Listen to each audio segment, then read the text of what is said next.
Que Dieu vous bénisse abondamment. Mungu awabariki kwa Que le nom de notre Seigneur soit encore élevé plus haut. jina la Bwana wetu linyanyuliwe tena Et nous lui juu kabisa. disons de tout cœur merci parce qu'il fait toutes choses à merveille. Na tunamshukuru kwa maana anafanya vitu yote mema. Il fait des choses au-delà de ce que nous pensons et demandons. Fanya vitu zaidi ile tunaomba na tunahitaji. Je m'en vais encore ce matin remercier le couple pastoral. Napenda kushukuru Je vois là la personne de Papa Kadi naona pale Papa Kadi et Maman Fadet. na Mama Fadet. Auprès de lui, nous apprenons beaucoup. Pembeni yao tunajifunza mengi. Auprès d'eux, nous apprenons beaucoup. Pembeni yao tunajifunza. À travers ce qu'ils nous disent Kupitia ile wanasema, et aussi à travers ce qu'ils sont. kupitia ile wanakuwa. Amen, amen. Amina. Et nous bénissons Dieu pour cela. Na tunabariki Mungu kwa Nous ajili bénissons ya aussi cette grande assemblée de Vert Pâturage mkutano kubwa. constituée de personnes merveilleuses Inakuwa na watu wazuri, qui inspirent la joie, furaha, qui inspirent la confiance. wanaleta tumaini.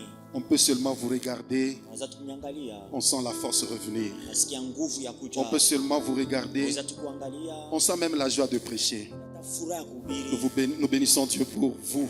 Tunabariki Mungu kwa ajili ya nyinyi. Amen. Amina. Ce matin, Ya asubuhi nous allons prendre 3 textes. tafanya mambo. Nous commençons avec le texte de base, Tunaanza na usomi wa msingi Éphésiens 3:16. wa Efeso 16. On peut nous arranger le son, donner des bons micros, si c'est possible. Nous sommes en Éphésiens, chapitre 3, à partir du verset 16. Kwa kitabu cha Efeso sura 3 mstari wa 16. C'est pas le verset 6, hein, média, c'est le verset 16. Mstari wa 16. Nous allons aussi prendre Luc, chapitre 21, verset 36. Tutachukua pia Luka sura 21 mstari wa 36. Et le texte de base de nos messages, nous le tirons dans le livre de Luc, chapitre 11, 1 à 7. Mstari wa msingi tunachukua kitabu cha Luka sura 11 mstari wa 1 mpaka 7. Nous pouvons prendre directement Éphésiens 3:16. Tunachukua kwanza Efeso sura La Bible 3 dit, 16. afin qu'il vous donne, selon la richesse de sa grâce, Ajili ya mikabulio kwamba d'être puissamment fortifié par son esprit dans l'homme intérieur. ajili mtiliwe nguvu kupitia roho yake ndani. Luc 21, Luka sura 21 le verset 36.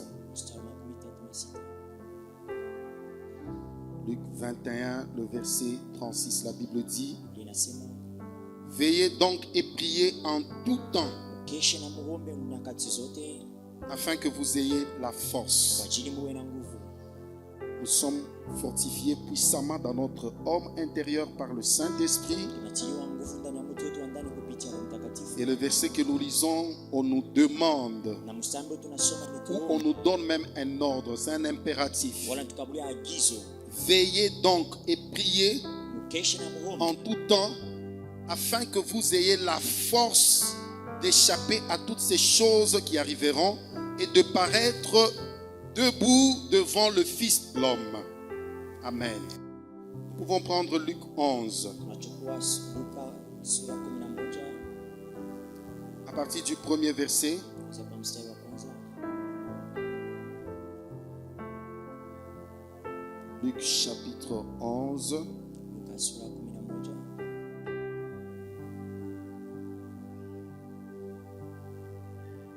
la Bible dit, linasema Jésus priait un jour en un certain lieu.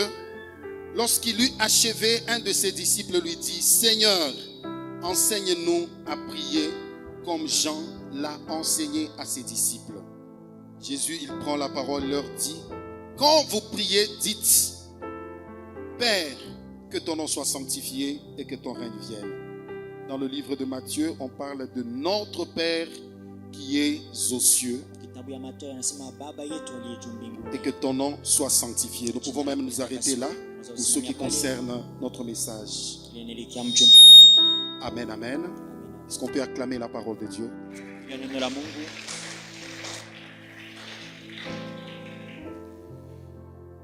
Dieu veut qu'on soit puissamment fortifié. Disons Amen. Mungu anahitaji tutiliwe nguvu kabisa. Tu ne peux pas faire de grandes choses si à l'intérieur tu es faible. Haustafanya vitu vikubwa kama ndani yako unakuwa mdhaifu. Tu ne peux pas réaliser de grandes choses si à l'intérieur, quelque part, quelque chose ne va pas. Haustatimiza vitu vikubwa kama ndani yako kuna kitu hakiende. Depuis le début de l'année, on est en train de nous parler de ce verset, Toka mwanzo wa mwaka wanasemezea kwa mstari, particulièrement au sujet du travail du Saint-Esprit dans la vie d'un chrétien. kwa upekee kwa ajili ya kazi ya Roho Mtakatifu ndani ya maisha. Il travaille dans le sens de nous fortifier à l'intérieur. Anatumika mwele ya kututia nguvu ndani.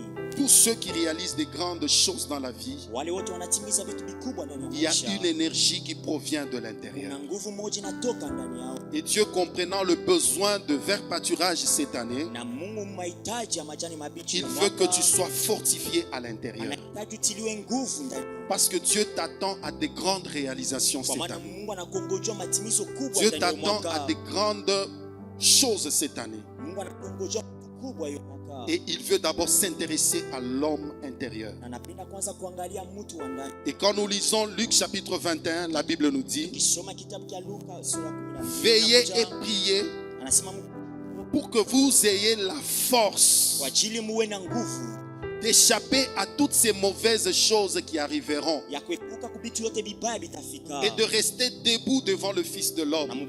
mfara mbele ya Mungu. Une façon de nous dire, Alimoja kutuambia on a besoin de la prière tunahitaji maombi pour activer le mouvement du Saint-Esprit dans notre vie. kwa ajili ya kutia tendo ya Roho Mtakatifu ndani ya maisha Tu ne yetu. peux pas être puissamment fortifié Haustatiliwa nguvu kabisa si tu ne sais pas vaquer correctement à la prière. kama ujue mzuri kuomba. Tu ne peux pas réaliser de grandes choses parce que ton homme intérieur est puissamment fortifié. Haustatimiza vitu vikubwa kwa ajili mtu wako wa ndani asitiliwe Si tu ne nguvu. sais pas t'appliquer à la prière, Kama ujitie kujitoa kwa c'est maombi. par la prière Kupitia maombi que le Saint-Esprit entre en mouvement. ule Roho Mtakatifu anaingia Il y a katika une certaine tendo. activité Kuna spirituelle tendo moja la kiroho qui réveille tout ce qui s'endort, inaamsha yote qui ilikuwa fortifie tout ce qui a été affaibli, inatia nguvu kile ilikuwa qui mzaifu, restaure tout ce qui a été détruit, inatia upya yote qui yaliyopita, ramène tout ce que le diable a volé. inarudisha yote shetani Et à aliiba. partir de là, bien-aimé, Kupitia pale mpendwa, le Saint-Esprit te donne assez Roho d'énergie Mtakatifu anakuabulia pour nguvu kabisa regarder ton environnement, kwa ajili ya kuangalia pour mazingira regarder yako, autour de na toi kuangalia pembeni et yako réaliser des grandes na choses kutimiza vitu selon kubwa le plan que Dieu a pour toi. kuambatana matengenezo ambayo Mungu anakuwa juu yako.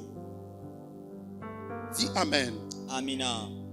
Et puisqu'il s'agit de la prière, Na kisi nelekea maombi, un jour les disciples, siku moja wanafunzi c'était des juifs, eux qui étaient habitués à la prière. walikuwa ni Wayuda walizoea maombi. Et c'est la prière pour les juifs, ce n'est pas seulement une activité religieuse. Maombi kwa Wayuda sio tu kanuni ya C'est kidini, presque une culture. inakuwa ni kabila wala Ils savent qu'il existe un temple quelque ya part. kusema unajua kuna kwa hekalu fasi Et tout moja, enfant juif qui naît, na mtoto wote Myuda à anazalika partir de l'initiation des parents, kupitia kiungo cha wazazi, ils savent s'appliquer à la prière. anajua kujitoa kwa Mais maombi. lorsqu'ils étaient recrutés auprès de Jésus, Na wakati walichakuliwa pembeni ya Yesu, ils ont vu Jésus prier. walimuona Yesu akiomba. Et quand ils ont vu Jésus prier, Wakati walimuona Yesu akiomba, ils ont vu aussi Jésus agir. waliona pia Yesu kutenda. Ils ont vu Jésus prier. Waliona Yesu akiomba. Ils ont vu Jésus réaliser des Wanaona choses. Yesu anatimiza vitu. Ils se regardent aussi eux-mêmes. Wanajiangalia sasa Ils ont pekee. l'habitude de prier. Wana zoezi ya Ils ont kuomba. coutume de prier. Wanakuwa nayo kabila ya Quand ils kuomba. regardent leur réalisation, Wakati wanaangalia matimiliko yao, comparativement à ce que Jésus fait, kuambatana ile Yesu lui alikuwa aussi il anafanya, prie. yeye naye pia Et il anaomba. fait des choses. Lakini anafanya À un vitu. moment donné, il s'arrête. Wakati mmoja wanasimama, Ils se disent, wanasema nous avons besoin d'apprendre. tunahitaji kujifunza. Nous avons l'habitude de prier, Tuna zoezi ya kuomba. mais c'est comme si nous ne savons pas prier. Inakuwa sasa tujue En gisi ya voyant la kuomba. manière de prier de cet homme, Kuona gisi ya kuomba yo mtu, il faut qu'il nous enseigne. inapasha tufundishe. Curieusement, Kwa kuchekelea, l'un d'eux mmoja kati yao hausse le ton, ananyanyua sauti, il monte au galop, anaonesha, il dit à Jésus, anamwambia Yesu, Seigneur, Bwana enseigne-nous à prier. fundishe na kuomba. Amen. Amina. Un besoin réel Hitaji ya kweli un besoin spirituel. hitaji la kiroho. Et quand il a été présenté à Jésus, Na wakati ilionekaniwa mbele ya Jésus n'a Yesu, pas hésité de répondre à ce besoin. Yesu asikushita kwa ajili ya kujibu ya Automatiquement, mahitaji. il a commencé un enseignement Kwa ghafla kaanza sur mafundisho la prière. kupitia Et maombi. qu'est-ce que Jésus dit? Na Yesu akasema Chaque nini? fois que vous priez, Kila mara mtakuwa naomba, Dites.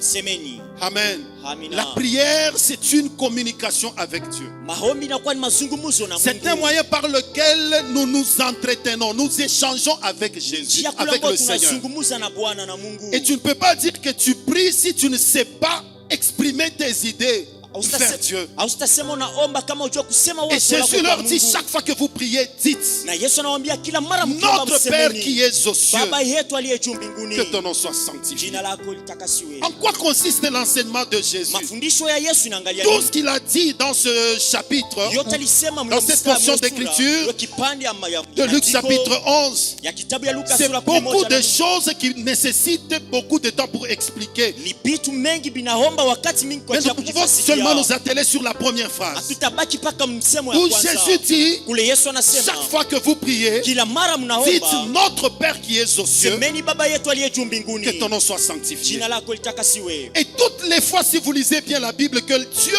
Jésus parle de la Na prière, kila mara mkisoma Biblia yake semezea kupitia il ne maombi, se gêne pas de mentionner la notion de la paternité. asijizuru kusema mambo ya baba wala buzazi. Amen.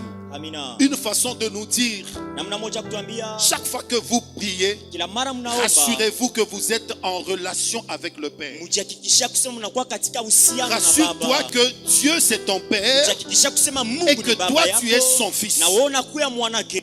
Toutes les fois qu'il parlait, Kila mara alikuwa il anasema, faisait toujours allusion alikuwa anaangalia tu à la relation Père et Fils. kwa uhusiano ya Quelque baba part, na il mwana. dit, Fasi moja Si anasema, méchants comme vous êtes, nini wabaya gisi mnakuwa, vous les pères méchants, nini wababa vous savez wabaya, donner de bonnes choses à vos enfants. mnajua kupeleka vitu vizuri Il kwa fait watoto toujours wenu. allusion à la relation qu'un père a avec son fils. Anatuma ngi yake kuhusiano na kuwa kati À ya combien baba na plus forte mwanake. raison, le Père qui est dans les cieux Namna gani baba yule anakuwa mbinguni vous donnera à qui? À vous ses enfants. atemikabulia kwa nani? Kwa nyinyi Le watoto wake. Saint-Esprit si vous le lui Roho demandez. Mtakatifu kama mnamwomba. Et là nous disons que, Kule tunasema bien-aimés dans le Seigneur, wapendwa katika quand Bwana, Jésus nous enseigne wakati Yesu anatufundisha sur la prière, juu ya maombi, il ne veut pas nous donner un recueil de prières que nous pouvons commencer chaque fois que nous sommes dans le besoin, feuilleter, prendre un numéro et commencer à réciter. asipende kutukabulia kitabu ya maombi kila mara tukiwa katika magumu, tunazopitisha mabarua kwa ajili ya kusoma na Par tunaanza contre, il kurudilia. veut nous donner une base Kwa maana napenda kutukabulia ni sur laquelle msingi sera bâtie notre vie de prière. chini ya ile kutajengwa maisha yetu Et ya là, nous maombi. serions capables de commencer à formuler des prières en toute liberté. Na kule Alléluia. tutakuwa na uwezaji ya kutunga maombi Dans uhuru la liberté wote du Saint-Esprit, chini ya uhuru ya Roho en Mtakatifu. s'appuyant sur cette base, Kuwa chini ya hiyo nous sommes msingi qualifiés pour être exaucés. tunachakuliwa kwa ajili ya kujibiwa, Et nous allons citer à peu près 4 facteurs. na tutataja vifaa Puisqu'il s'agit d'une base, kwa maana ya kuwa ni il msingi. y a des matériaux qui constituent cette base. Kuna vifaa vinatunga hiyo Et msingi, c'est sur cette base que nous allons bâtir notre vie de na prière. ni juu ya hiyo msingi tutajenga maisha yetu ya maombi. Et le premier facteur, Na kifaa ya kwanza c'est notre relation avec Dieu. inakuwa ni uhusiano yetu na Mungu. Cette relation nous donne une certaine identité. Hiyo uhusiano inatukabulia kitambulisho Et moja, en tant qu'enfant de Dieu, na kama mtoto wa Mungu, bien aimé, ça nous donne un droit, wapendwa, inatukabulia mapashwa,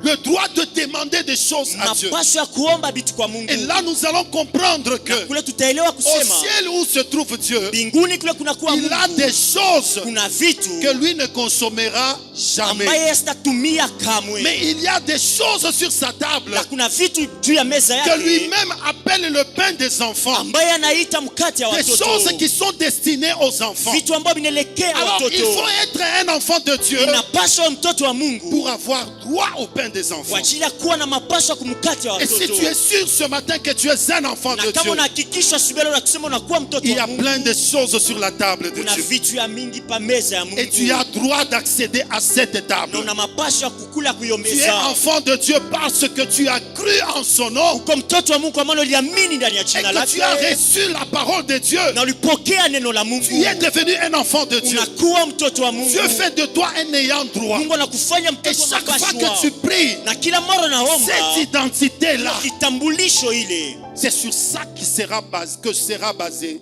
ta vie de prière. ni chini ya ile kutakuwa msutatiliwa kwa ajili ya maisha kwa Amen. maombi. Amina.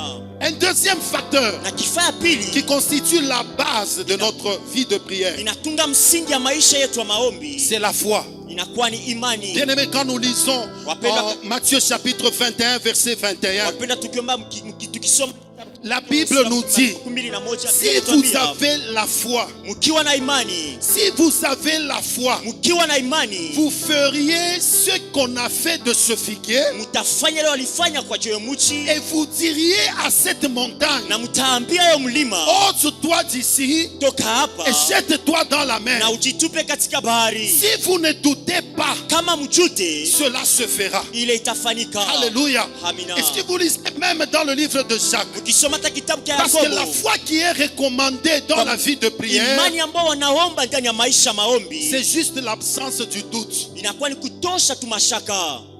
Quelqu'un peut dire Amen. Amina. Chaque fois que tu prieras, Kila mara tu dois ukiomba baser ta prière sur la foi. unapasha kutia maombi yako juu ya Parce que chaque fois imani. que tu douteras, Kwa maana wakati c'est utatia impossible mashaka, que ce que tu demandes puisse se faire. haiwezekani ile ambayo utaomba pate kufanyika. C'est là que le livre de Jacques nous Ni dit, kule kitabu ya Yakobo celui qui inasema n'a pas de foi, yule anakosa imani il est comme un flot jeté par le vent. anakuya kama maji natumiwa na pepo, Il est comme un flot que le vent est en train d'agiter. anakuya sama maji ambayo pepo inakuwa inatingiza. Jacques arrive même à utiliser des termes très durs pour celui qui doute. Yakobo anatumia hata matamko ya nguvu kwa yule anakuwa na mashaka. Il dit que c'est un homme inconstant. Anasema ni mtu anakosa ustarehe, C'est un homme irrésolu. ni mtu anakosa Celui mafikiri, qui n'a pas de foi. yule anakosa Celui imani, qui n'est pas certain de ce qu'il est en train de yule demander. anakosa hakikisho ile ambayo anakuwa Celui qui n'a anaomba, pas l'assurance des choses qu'il yule espère. anakosa hakikisho ya vitu anahitaji. Il est comme un flot que le vent peut agiter. Anakuya kama maji ambayo pepo inaweza C'est un homme kutingiza. inconstant et irrésolu. Anakuwa ni mtu anakosa uimara na kukosa Dieu ne veut pas dhamiri. que tu sois inconstant et irrésolu ce Mungu matin. asipende wewe mtu akosa Il ustarehe na veut que kukosa chaque fois que dhamiri. tu prieras, Anapenda kila mara ukiomba que tu ne doutes pas, usikose que mashaka, tu sois certain de ce que tu demandes. uwe na hakikisho ile ambayo unakuwa Parce que naomba, tu es un enfant de Dieu. kwa maana wewe ni Et mtoto wa chaque fois Mungu. que tu auras cette foi-là, Na kila wakati tu utakuwa na ile baseras ta vie imani, de prière sur la foi. utatia maisha kwa maombi Tu juu ya auras chaque imani, fois des résultats. kila mara utapata majibu. Amen. Amina. La foi en question Imani ambayo dans tunasemezea la prière, ndani ya maombi ce n'est pas une option. sio kitu ambacho unachochagua. Amen. Amina. Mais c'est une obligation. Inakuwa ni agizo, Ce n'est pas à prendre ou à laisser, mais tu pries quand même. sio ya kuchagua la kuacha, unaomba tu. Tu Hapana. choisis de prier, tu dois avoir la foi. Unachagua kuomba, unapasha uwe na imani. Le deuxième facteur.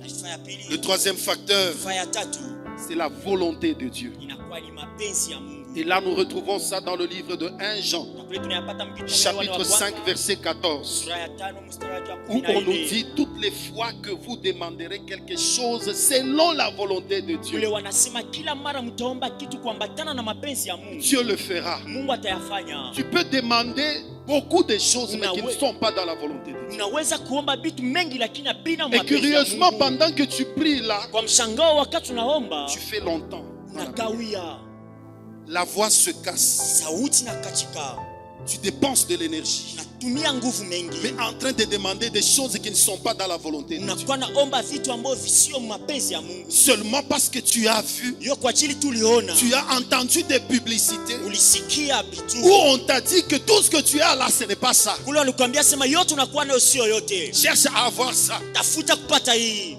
La vie que tu as là, ce n'est pas ça. maisha. Mbona unakuwa nayo sio hiyo maisha? Il faut que tu mènes une vie comme ça, comme ça, comme ça. Inapaswa na maisha ya hivi ya hivi na Tellement que hivi. tu as entendu des choses, Ulisikia vitu mengi. ça suscitait des désirs au lieu d'avoir des vrais besoins.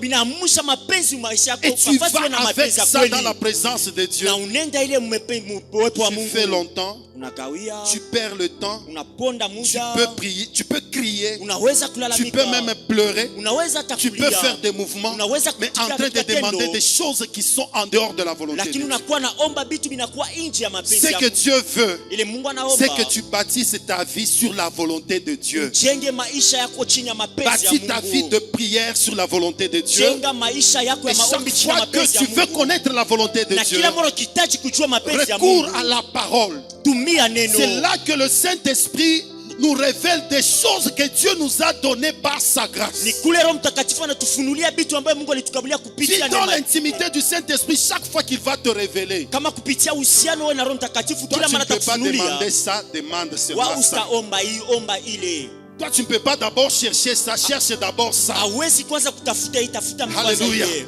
Amina. Ça ne demande pas parce que Dieu sait qu'il va te donner. Hii usiaombe kwa maana Tu Mungu perds anajua du temps tutatoka. pour rien. Unaponda Mais muda wako demande kule. d'abord ça. Usiombe kwanza C'est ile. dans la parole qu'on découvre toutes ces choses. Ni katika neno tunatambua hiyo vitu. Ça, c'est le troisième soubassement ou troisième facteur Ile inakuwa ni qui kifaa ya constitue tatu. la base de notre vie de prière. Inatunga msingi ya maisha yetu ya maombi. Le troisième facteur, Kifaa ya tatu. alléluia, Amina. c'est le nom de Jésus. Inakuwa ni jina la Yesu. Mais je vais en parler Na nitayasemezea. après. Tout ceci pour nous dire, Yote kwa ajili ya kuambia. nous sommes appelés Tunaitwa à prier kuomba en tout temps. kila wakati. Amen. Amina. Nous sommes appelés Tunaitwa à prier en tout lieu. kuomba fasi zote. Nous sommes appelés Tunaitwa à prier kuomba en toutes choses. katika kitu yote. Tout temps, Kila wakati. tout lieu, Fasi yote. toutes choses. Katika kitu yote. Tout temps.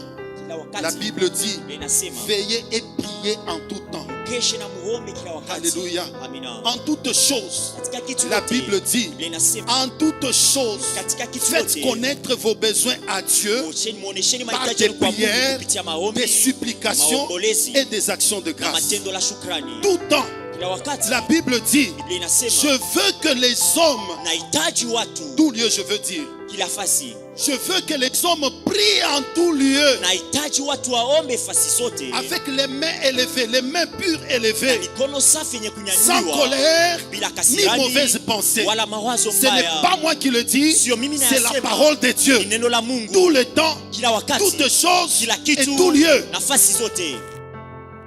La Bible va même très loin. Biblia inaenda hata mbali. Dans le livre de 1 Thessaloniciens chapitre 5, je crois le verset 17, Kitabu cha Thessalonika wa kwanza sura ya où 5 on mstari nous wa dit 17. encore prier sans Kule cesse. wanasema muombe bila kuacha. Amen. Amina. Prier sans cesse. Muombeni bila kuacha. Nous sommes en train de dire Amen. Tunakuwa nasema amina. Mais est-ce que c'est possible de prier Eti sans cesse? inawezekana kuomba bila kuacha? Amen. Amina. Quand tu es là, tu es toujours en train de...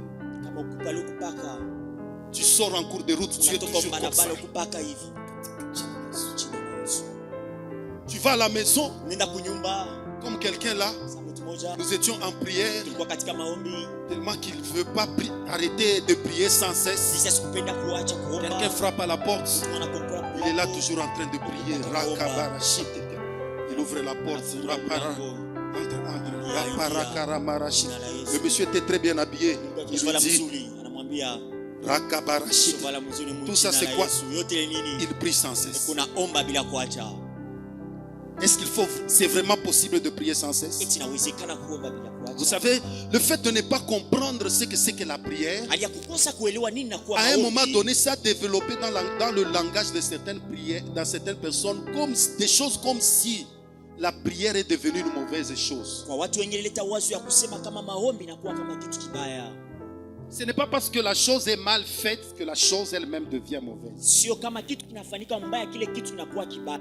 Quelqu'un peut dire un grand amen. Amina. Ce n'est pas parce que les gens ne comprennent pas la prière Sio kama watu que waelewe chaque maombi. fois, même si on veut expliquer une notion, Na kusema kila mara tukipenda kufasiria kitu moja, il faut l'opposer à la prière. inapasha kuyapinzanisha na maombi. La prière ne combat pas autre chose. Disons Maombi amen. yakombanishe kitu ingine. Toutes choses aussi ne peuvent pas combattre la prière. na kitu kingine kiwezi kukombanisha maombi. Toutes choses, toutes importantes qu'elles soient, Kitu kingine kia begi elles sont kinakuwa ce qu'elles sont. inakuwa gisi Et la inakuwa, prière, elle est aussi ce qu'elle est. na maombi inakuwa kile nakuwa. On ne peut pas l'opposer à autre chose, même si c'est bon. Hatuwezi kujipinzanisha kwa kitu kingine hata kama kinakuwa En kizuri. réalité, c'est parce que les gens ne comprennent pas la prière. Kwa kweli, kwa maana watu waelewe maombi, Parce qu'on a réduit la prière à une seule signification. kwa maana wanarudisha kufasilia maombi neno moja, Demander. kuomba. Dans la prière, il n'y a pas que demander. Maombi sio, hakuna paka kuomba. Ce qui nous amène à parler des sortes de prières. Ile netutuma tupate kusemezea kwa ajili ya mahaina ya maombi. Est-ce qu'on peut dire Amen? Amina. Nous allons citer ça un peu rapidement. Tutayataja Et kwa après, nous haraka allons atterrir, na kisha tutamaliza même 10 minutes avant notre fin, notre temps.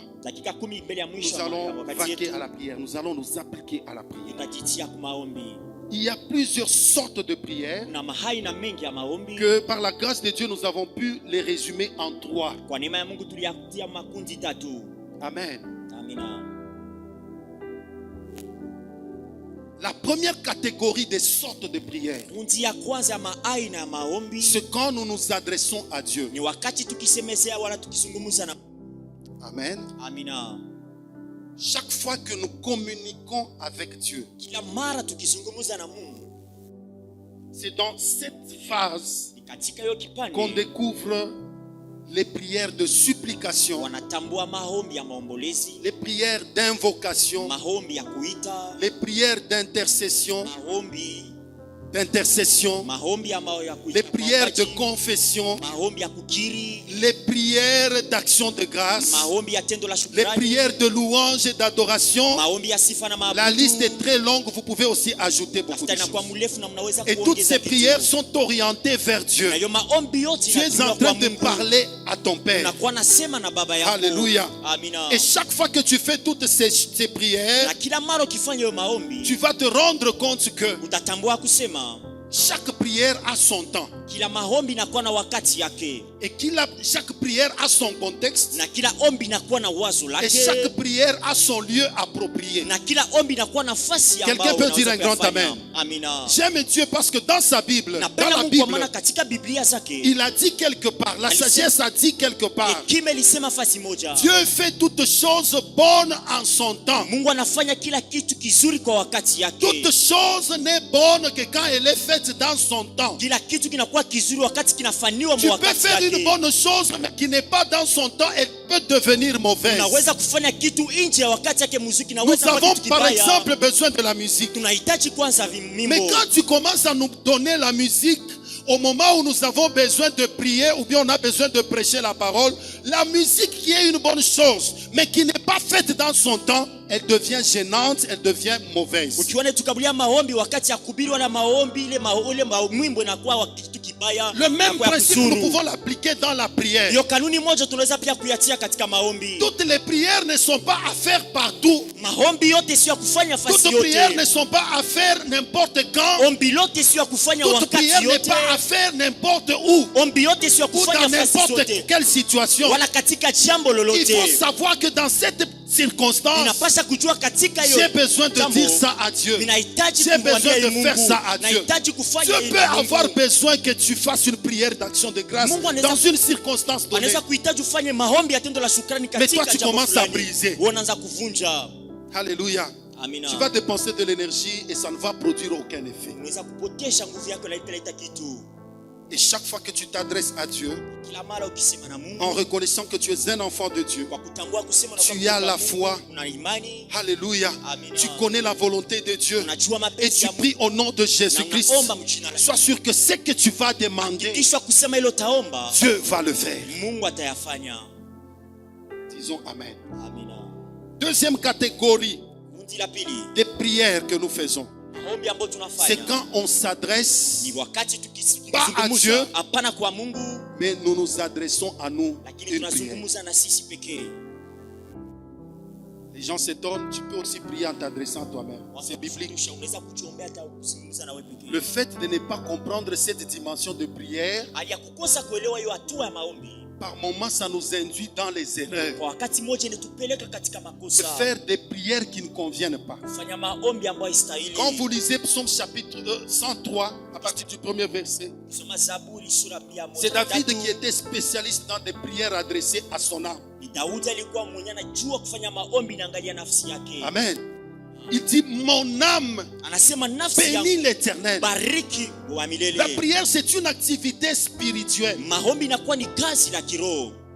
Et dans cette phase, Na katika hiyo nous kipande sommes en train de faire une prière, une activité spirituelle, tunakuwa nafanya maombi na kazi moja mais ya kiroho, orientée vers notre âme. lakini tunaiongozwa kwa nafsi yetu. David voit que son âme pouvait se rebeller. Daudi anaona kusema nafsi yake iliweza kutomboka. David réalise que son âme voulait l'entraîner dans des choses qui ne sont pas convenables. Daudi akaelewa kusema nafsi yake ilipenda Au lieu kumpeleka d'adresser sa prière à Dieu, il dit, Bafasi ya kuzungumza na Mungu mon anasema âme nafsi yangu bénit l'Éternel. bariki wa milele. Il donne des ordres à son âme. Analeta maagizo kwa nafsi yake. N'oublie aucun de ses bienfaits. Usisahau mema yake C'est parce mazuri. que l'âme développait des Kwa sentiments. maana nafsi ilikuwa inatumia L'âme le poussait à mania. avoir des pensées. Nafsi inakuwa na L'âme était en mawazo. train d'influencer sa volonté Ilikuwa naongoza vers mapenzi des yake. choses qui s'opposaient Gambo ya vitu vilikuwa à la volonté upinzani de Dieu. na mapenzi ya Et il a Mungu. pris son esprit. Na nachukua roho Il a yake. commencé à donner des ordres à l'âme. Kaanza kuleta maagizo kwa nafsi Toi, yake. mon âme. Wewe nafsi yangu Bénis l'Éternel. bariki wa milele. Pourquoi t'as battu mon âme? Kwa nini unavunjika nafsi yangu? Pourquoi gémis-tu au-dedans de Kwa moi? nini unakuwa na huzuni C'est ndani aussi une yako? façon de prière que beaucoup de gens ignorent. Inakuwa ni aina moja ya maombi Dieu watu veut wamoja que wajui. de temps en temps, Mungu anapenda wakati tu commences à moja parler à ton uanze âme. kuzungumza na Tu nafsi commences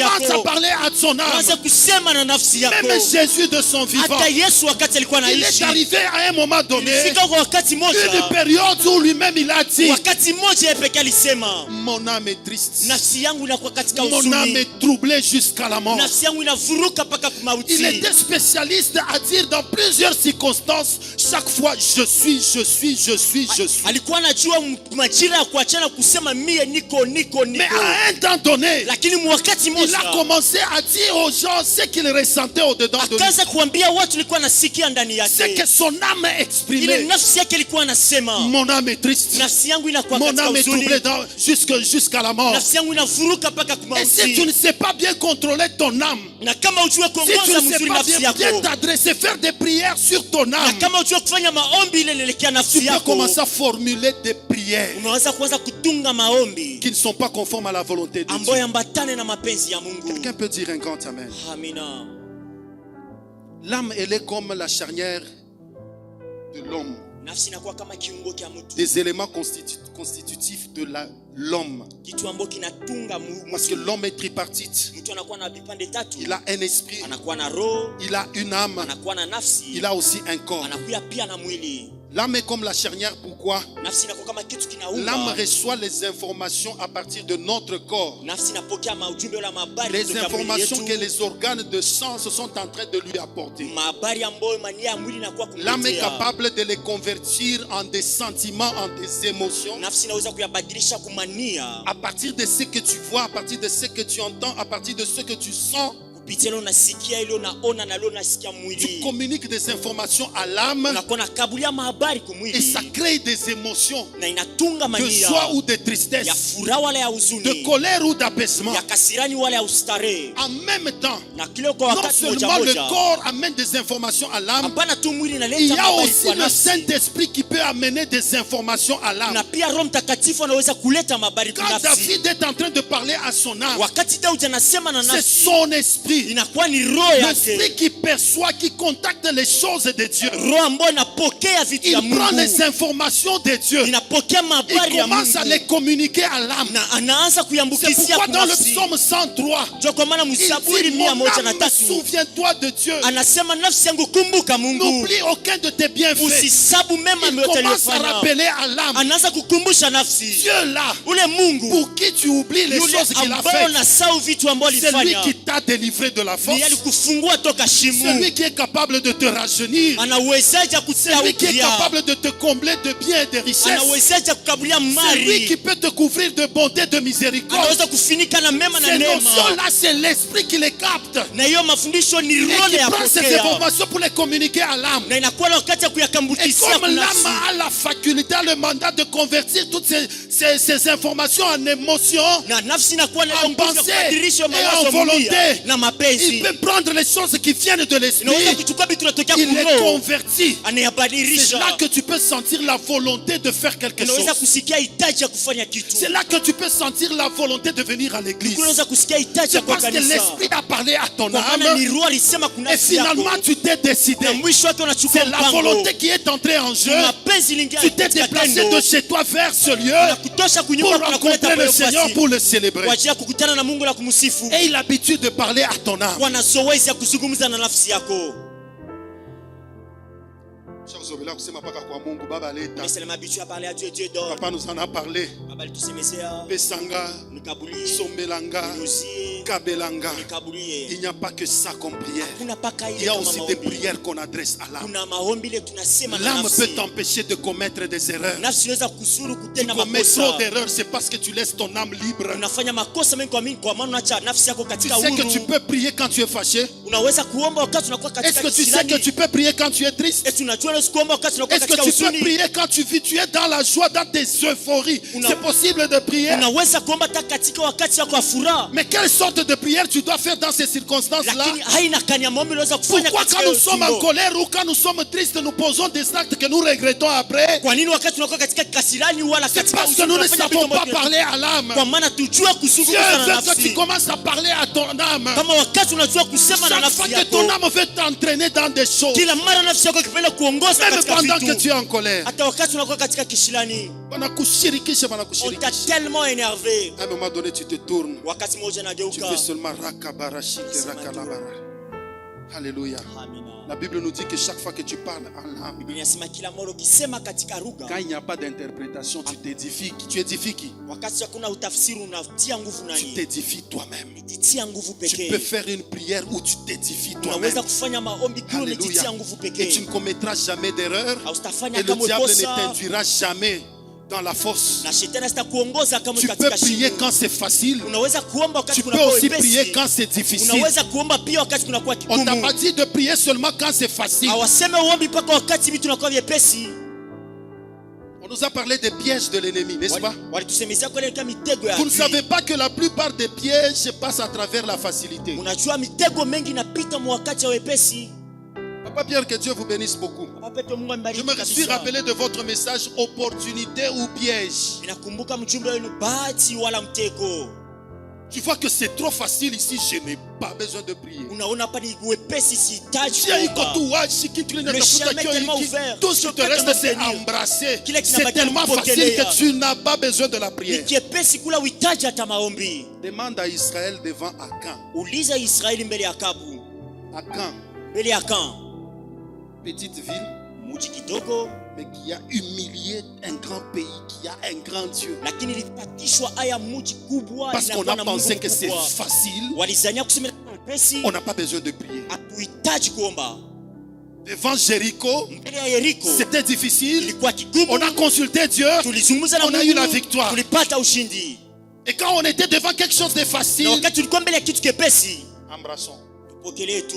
Ils ont été humiliés Walipatishwa parce haya que c'était trop facile. kwa maana ilikuwa mwepesi Tout ça kabisa. pour te dire, Yote ile kwa ajili ya kuambia prie en tout temps, omba kila wakati, Prie en tout lieu. omba fasi zote, prie en toutes choses. omba katika kitu yote. Maintenant, quelle sorte de prière faire? Sasa haina kanya maombi unapasha kufanya. Adresse aussi des prières à ton âme. Sema pia Troisième pia kuna nafsi yako. sorte de prière, Kundia pia maombi. c'est quand on s'adresse aux situations ou aux esprits. Ni wakati tukisema kwa majambo wa roho wala mapepo. Alléluia. Amina. Ça, je sais que les gens maîtrisent quand même beaucoup. Ili minajua watu La wanajua prière kabisa de mengi. combat. Maombi C'est ya à, vita. c'est à cette dimension Ni mwile hatua où nous avons les prières de combat. kule tuna maombi ya vita. On ne s'adresse pas à Dieu. Ula useme na On ne Mungu. s'adresse pas à soi-même. Useme kwako pekee. Mais on s'adresse aux situations. Lakini unasema na majambo. On s'adresse aux esprits. Unakuwa nasema na maroho la Et là, mapepo. tu as besoin de te baser sur ton identité d'enfant de Dieu. Unapasha kujitia chini ya msingi ya Tu kitambulisho. as besoin de te baser sur la connaissance de la parole de Dieu qui produit la foi. Unapasha kujitia chini ya ufahamu wa neno la Mungu Et inajenga tu dois imani. faire des prières au nom de Jésus. Na unapasha kufanya maombi Je chini ya m'en jina vais la vous dire Yesu. que c'est une sorte de prière qui est aussi très dangereuse. Napenda kuambia na kuwa ni haina maombi na kuwa ya hatari kabisa. Disons Amen. Amina. C'est une prière très facile pour la plupart des chrétiens, Inakuwa haina maombi ya wepesi kwa Kristo fulani. mais c'est aussi une prière très dangereuse. Lakini inakuwa pia maombi ya hatari kabisa. Parce que tu ne t'adresses pas à Dieu, Kwa maana tu ne t'adresses pas à toi-même, haujizungumzie peke mais tu yako. t'adresses aux esprits. Lakini unakuwa nasema na maroho. Dans la Bible, Ndani ya on Biblia vous a expliqué une histoire tragique walitufasilia hadithi moja mbaya wala huzuni de ceux-là que la Bible appelle les fils de Séva. ya wale wanaita wana wa Seva. Qui connaissent cette histoire? Na najua ile hadithi.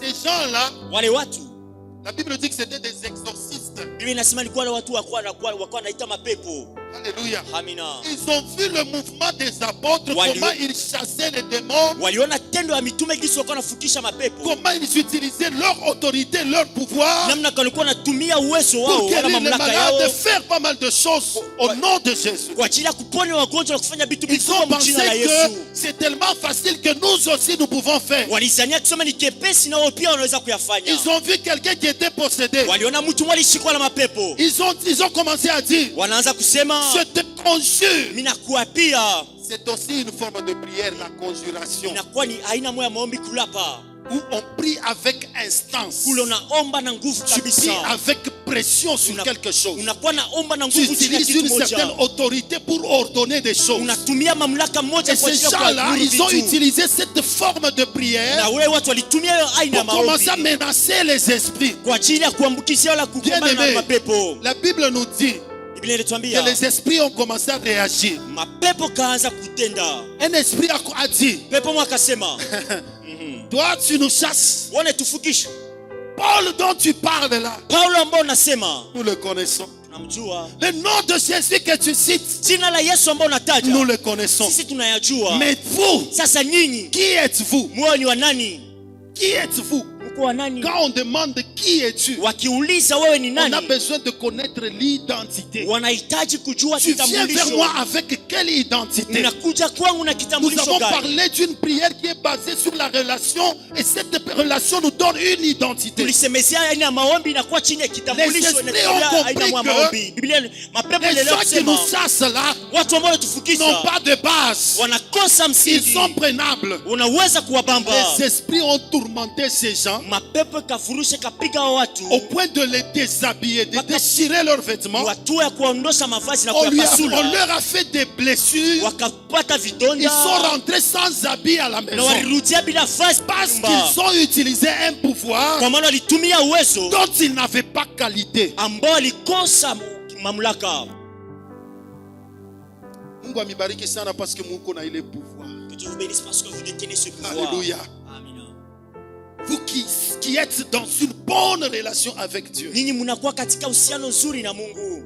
La Bible nous dit, Biblia inatuambia tout pouvoir m'a été donné uwezo yote linipewa dans les cieux et sur la mbinguni terre. hata duniani. Je m'en vais aussi dire à quelqu'un ce Napenda matin, kuambia mtu mmoja asubuhi ya il leo. existe un homme Kuna mtu mmoja à qui tout le pouvoir a été donné kwa yule ambaye uwezo yote ilipewa dans le ciel mbinguni et sur la terre. hata hapa duniani. Et ce pouvoir-là, Na ile uwezo je viens te dire ce matin, na kwa kuambia asubuhi ya il leo ne l'a pas gardé en lui-même. asikuyachunga ndani yake, Il a mis ça dans quelque chose aliatia ndani ya kitu qu'on appelle le nom. ile wanaita Le jina, nom de Jésus. jina la Yesu. Il a pris tout le pouvoir Anachukua uwezo yote que Dieu lui a donné ambayo Mungu dans le alimkabulia ciel et sur mbinguni la hata terre. hapa duniani, Il a contenu ça dans un nom. akayatia ndani ya Et mtu, comme il devait na partir, kisha alipasha lui kuenda en tant que chair yeye kama mwili allait être absent. alipasha kuwa kasi na Quel roho. allait être le sort des disciples Inaweza kuwa matokeo ya qui devaient wanafunzi rester opérés? walipasha kubakia Il leur a kupinga. dit Aliwaambia non seulement que le l'esprit viendra. Hapana tu roho Il itakuja. leur a laissé aussi le nom. Aliwaachia pia jina. Il leur a laissé aussi le nom. Aliwaachia pia jina. De telle sorte que Kupitia ile ambao chaque fois que tu utiliseras ce nom, kila mara utatumia ile jina, ça sera comme si c'est lui-même qui agit. itakuwa kama ni yeye pekee anakuwa anatenda.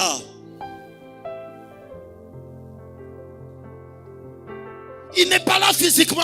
Asina kwa kuonekana na macho. Prends seulement mon nom. Chukua paka jina yangu. Chaque fois que tu vas commencer à ordonner des choses, Kila mara utaanza kuamuru vitu, fais-le à mon nom. uyafanye chini ya Ne le jina fais langu. pas en ton nom. Usifanye kwa Ne jina le fais lako. pas au nom de ton grand-père. Usiyafanye kwa jina ya Ne kambo le lako. fais pas à l'homme le plus puissant du monde. Usiyafanye kwa jina ya mtu wa Parce uwezo wa qu'ils sont dunia. rien. Kwa maana bana Leur kitu. pouvoir est limité. Uwezo wao unakuwa na Fais-le mipaka. en mon nom. Uyafanye kwa Parce jina que tout le langu. pouvoir du ciel Kwa maana kwa uwezo wa et tout le mbingu pouvoir de la na terre uwezo yote ya est dunia contenu dans le nom inakuwa de ndani Jésus. ya jina la Yesu. Alléluia. Amina. Ces gens-là ont chassé les noms. Wale watu walifukisha, Ils chassaient les démons wanafukisha en mandemona utilisant le nom de kwa Jésus kutumia jina la Yesu, alors qu'ils n'avaient pas le droit d'usage ijapokuwa alikosa hiyo mamlaka ya kuyatumia de ce nom-là. ya hiyo jina. Mais ceux qui ont le droit d'usage, Lakini wale walikuwa na uwezo ils wa ont le kutumia, pouvoir. wanakuwa na Lui-même, uwezo. il a dit, Yeye pekee je alisema, vous ai donné le pouvoir "Nilikabulia de uwezo marcher sur les ya serpents, kutembea juu ya sur les nyoka, scorpions juu ya et nge, sur toute na puissance de juu ya l'ennemi. uwezo yote ya Et adui, que rien, alors hakuna rien, kitu hata ne kitu pourra vous nuire. kitaweza Laissez-moi kumizuru. vous dire, Ya kuambia, j'aimerais le répéter, napenda c'est un kuyarudilia, pouvoir qui est illimité. mauwezo yengine kuwa na mipaka, inakosa mpaka. C'est un pouvoir qui n'agit pas seulement sous le premier ciel.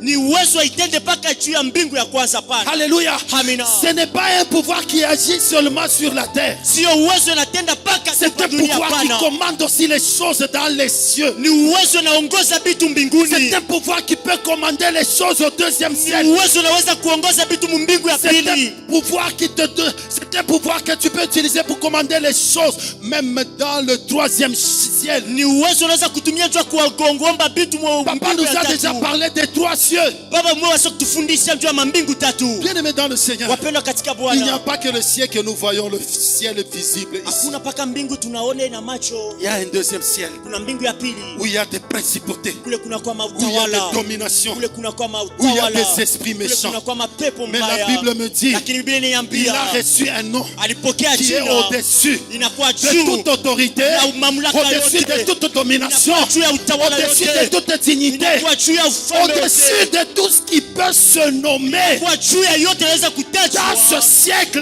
katika et dans le siècle à venir. hata wakati itakapokuja. Bien-aimé, Mpendwa, tu as le droit d'usage una uwezo wa de kutumia ce nom-là. ya ile jina. Tu peux commander des choses en présentiel Unaweza kuongoza en vitu te basant sur le nom de Jésus. kupitia jina la Yesu.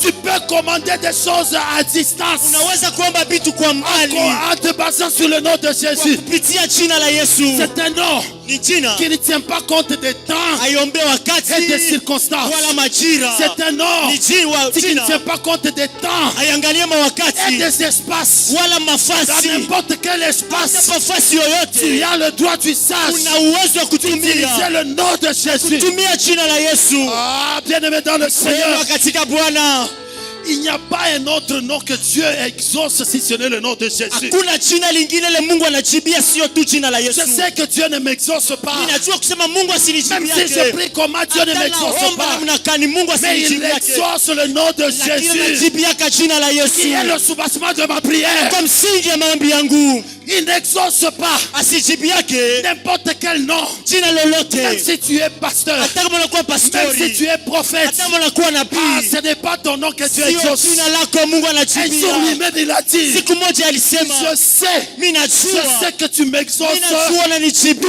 toujours. mpaka. Alléluia. Amina. C'est en lui Ndani yake que Dieu a mis toute son affection. Mungu alitia mapenzi yake Tu n'as yote. pas besoin de te présenter Uhitaji kuonekana pour être béni. kwa ajili ya kubarikiwa. Le seul nom Jina à moja présenter ambalo napaswa pour kutambulisha avoir droit kwa ajili ya kupata à mapashwa au pain des enfants, mbele ya watoto, à la bénédiction. baraka. Ce n'est pas ton nom de Sio Jacob. jina lako Yakobo, Ce n'est pas ton nom de sio Jacob. jina lako Yakobo. Même si on t'appelle, Hata kama on unakuta te demande, wanakuuliza c'est qui demande là? nani anaomba C'est ule, qui demande nani mwenye ko naomba Ne ule. dis pas que je m'appelle Trésor. Usiseme naitwa Ne dis Yakobo. pas que je m'appelle Daniel. Usiseme naitwa Dis que Danieli. je m'appelle Jésus. Sema naitwa Parce Yesu. qu'il n'y a qu'un seul nom Maana ni jina moja que tu Dieu exauce. ambayo Yesu Il n'y a qu'un anashikilia. seul nom Kuna jina moja qui nous tu donne accès tukabulia kuingia au pain des enfants. mbele ya watoto. Le nom de Jésus. Jina la Yesu. Alléluia. Amina. Vous savez que bien aimé, Mnajua nous sommes en wapendwa, train de parler tunakuwa des nasema prières adressées maombi ambayo tunaweza aux kufanya situations kumajambo et aux esprits. na kumapepo. Les esprits Mapepo et les situations na majambo obéissent à un langage. inatibu msemo moja. Parce que quand on parle de la prière, Wakati ukisemezea maombi on sous-entend une communication. tunasikia pale Et quand on mazungumzo, parle de la relation, na tukisemezea on voit uhusiano aussi la communication. tunaona pia mazungumzo. Toutes les relations Mahusiano yote a sa façon de communiquer. inakuwa na aina yake ya Il existe kuzungumza. une Kunakuwa façon de communiquer hali moja ya kuzungumza entre bourreau et esclave. kati ya shefu na mtumwa. Il existe une façon de communiquer Kuna hali ya kuzungumza entre toi et ton chien. kati ya wewe na himbwa Il y a ta wako. façon de communiquer Kuna hali ya kuzungumza entre maître et serviteur, kati ya mwalimu na entre mfanyakazi, chef et subalterne. kati ya shefu na Il y a toujours une mfanyakazi. façon de communiquer. Kuna aina moja ya Nous mazungumzo. avons aussi notre façon de Nasi communiquer pia tuna aina yetu ya en tant kuzungumza qu'enfant kama mtoto vis-à-vis du Père. mbele ya baba. Et c'est ça la prière. Na ndio ile Nous avons maombi. notre façon de communiquer Tuna hali yetu ya kuzungumza avec les esprits, na mapepo avec des na situations. majambo Et les situations na dont majambo il est question, ile ambayo ils tunasema savent capter le langage de Dieu. wanajua kusikia msemo wa Mungu Et ils ne peuvent pas obéir na wawezi kutii à un autre nom, kwa jina lingine sinon le nom de Jésus. ijapokuwa tu jina la Ils Yesu. ne peuvent pas se soumettre Hawawezi à kutii un autre nom, kwa jina si ce n'est lingine le nom de Jésus. sio tu jina la Yesu. La tempête ne peut pas s'apaiser Zoruba haiwezi kukaa parce que tu kimya as une voix très forte. wakati unakuwa na sauti ya Même si nguvu. tu as une petite voix, Hata unakuwa na kasauti même si tu as une kadogo, petite voix, hata una sauti kidogo, tu as juste une foi, una sauti une foi constante. imani Tu imara. pries au nom de Jésus. Naomba mjina la Yesu, Même la tempête hata peut zoruba se calmer. naweza kukaa kimya. Ah, je suis en train de parler du nom de Jésus. Sema na jina la Yesu. Est-ce qu'il y a les gens qui ont le droit d'usage du nom de Eti Jésus kuna watu en wana ce lieu? mapaswa ya kutumia jina la Yesu pa Est-ce qu'il y a ifasi. les frères de Jésus dans Eti cette kuna salle? wanduku wa Yesu pa hiyo fasi. Si tu es le frère de Jésus, acclame très Kama fort. kunduku wa Yesu chapa mikono. Bien-aimé dans le Seigneur, Wapendwa katika Bwana, laisse-moi te dire une chose. acha nikwambie kitu moja. Nous parlons de prières Tunasema maombi qu'on adresse aux situations. ambayo tunasema kwa majambo. Écoute ça. Sikia hii.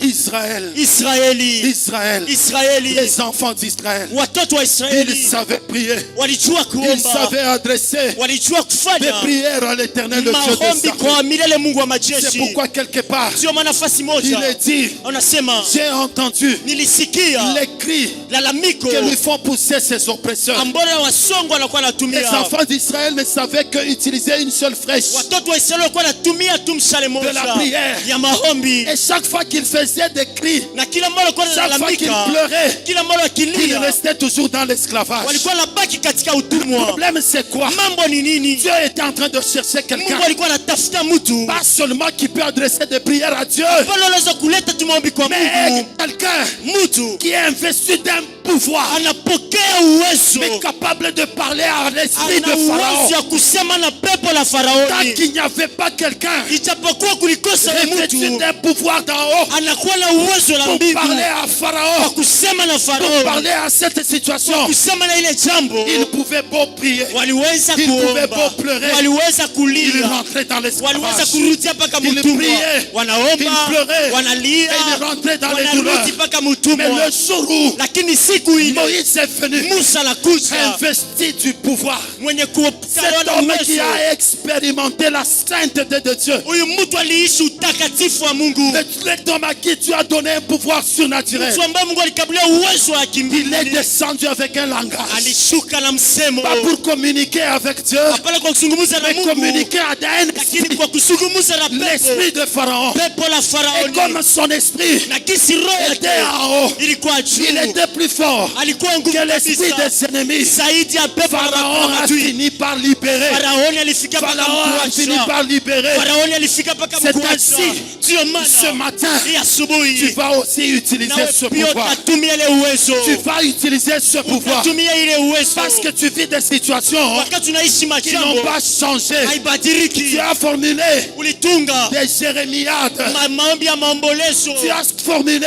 Ulitunga des prières de plainte. aina ya maombi ya kulia Au kania. point même de mépriser Dieu par tes murmures. Hata muhatua ya kuzuru Mungu na Et cela n'a pas changé ta vie. na ile kubadilisha maisha Non, non. yako. Hapana. La prière Maombi nous donne certains moyens inakuwa ni hali qui moja nous donne à exercer notre droit en tant qu'enfant de Dieu. inatukabulia uwezo wa kutumia mapaswa yetu kama Tu mtoto wa vas te Mungu. lever. Utasimama Si ton problème est ici, kama mambo yako iko tu vas hapa, ordonner. utaamuru Maintenant, hapa sasa, c'est fini. kunamalizika. Si tu as laissé un problème à la Kama maison, uliacha mambo kwa nyumba, tu t'es maquillé pour tromper l'apparence. ulijipamba kwa ajili ya kudanganya Tu kionesho, t'es bien habillé pour que les gens ne ulifanya sachent pas kwa ajili que watu tu as wasijue laissé un ya problème kusema uliacha dans ta mambo chambre, ule mchumba dans yako ton kulala, salon ule mchumba et kwa dans ta wageni, cuisine. hata katika fasi ya kupitia. Aujourd'hui, Leo à cause du pouvoir kwa du nom de ajili ya Jésus, uwezo wa jina la Yesu, même à distance, hata kwa mbali tu vas commander. Tu utaamuru, vas commander des situations. utaamuru machambo, Même si ton problème hata mambo yako a ses racines au village, inakuwa na mizizi kumvijiji. le nom de Jésus il n'est Jina pas la limité. Yesu haina la mipaka, Il est capable ana uwezo d'envoyer le feu na kutuma moto dans la calebasse. hata mwile Ton kibuyu mariage a été kule enfermé ndoa yako dans la alifungiwa, calebasse. kule mkibuyu Où ton travail a été kule renfermé. kazi yako Tu alifungiwa, vas ordonner utaamuru parce que tu es un ayant kwa droit. maana wewe ni ule mwenye Tu mapaswa, vas utiliser ton droit. utatumia paswa Pendant que yako je parle du nom de Jésus, kupitia jina la tu Yesu. te tiens debout. Unasimama Tu te tiens bwima, debout. unasimama Tu peux bwima, faire un déplacement unaweza où kutembea, tu es en train de confesser. unakuwa na kiri, Tu dis seulement je suis un enfant unasema de Dieu. mimi ni mtoto wa Il y a Mungu. des situations qui doivent cesser. Kuna majambo inapasha Ça doit changer. inapasha Ça kubadilika, doit changer. inapasha Je kubadilika, dois mener une autre vie. inapasha niishi Je maisha dois ingine. réaliser d'autres choses, de grandes choses. Je dois changer de langage. Inapasha kubadilisha Comme msemo. Anna avait changé un Kama jour. Hana alibadilisha siku moja, Elle a changé de langage. alibadilisha msemo. Elle qui pouvait pleurer. Yeye aliweza kulia, Elle qui pouvait rester triste tout le temps. Yeye aliweza kubaki na huzuni Parce wakati qu'elle mwingi, avait un besoin kwa maana alikuwa na hitaji, insatisfait. ile alikosa Elle est jibu. allée dans la présence de Dieu Ienda mbele ya uwepo wa pour Mungu commander. kwa ajili ya Pour kuamuru, commander. kwa ajili ya kuamuru. Comme toi aussi tu dois Nawe pia commander unapasha par kuamuru la prière. kupitia maombi. Des choses qui ne marchent pas. Vitu vile Des viendeke, choses qui sont bloquées. vitu vile Elles vinafungiwa, doivent marcher. vinapasha Elles kuendeka, doivent se débloquer. vinapasha kufunguka. Élève tes mains. Nyanyua mikono yako. Je parle, c'est pour stimuler ta foi. Ninasema kwa ajili ya kutia nguvu kwa imani yako. Alléluia. Amina. Je suis en train de parler Nakuwa nasema pour stimuler ta foi. kwa ajili ya kutia nguvu imani Tu yako. dois prier peu Unapasha kuomba kidogo et avoir de grands résultats. na kupata majibu Tu kubwa. vas prier peu Utaomba kidogo pendant 5 minutes. hata dakika 5 tu, Mais les effets de ta prière lakini matokeo ya maombi seront yako inexcusables.